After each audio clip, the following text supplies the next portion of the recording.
చెప్తే మంచిది. మీ నాన్న ఎవరో చెప్పమ్మా, నేను అతనితో మాట్లాడతాను.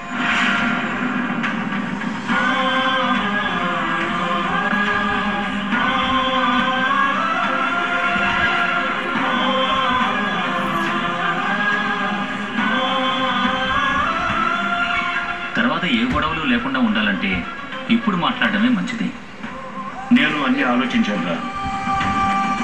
పెళ్లి జరగకముందు జాగ్రత్త పడాలి, కానీ 3 ముళ్ళు మెళ్ళలో పడిన తర్వాత ఇంకా జాగ్రత్త పడటానికి ఏం మిగలదు. దాసుని ఇంటికి రానివ్వద్దు అన్నాను. రాఖీ పండగ అంటూ వాడి కొడుకును కూడా ఇంటికి తీసుకొచ్చాడు. పర్మిషన్ ఇవ్వటం నా తప్పే. నేను చేసిన తప్పుకి ఇదిగో ఇదే దానికి శిక్ష.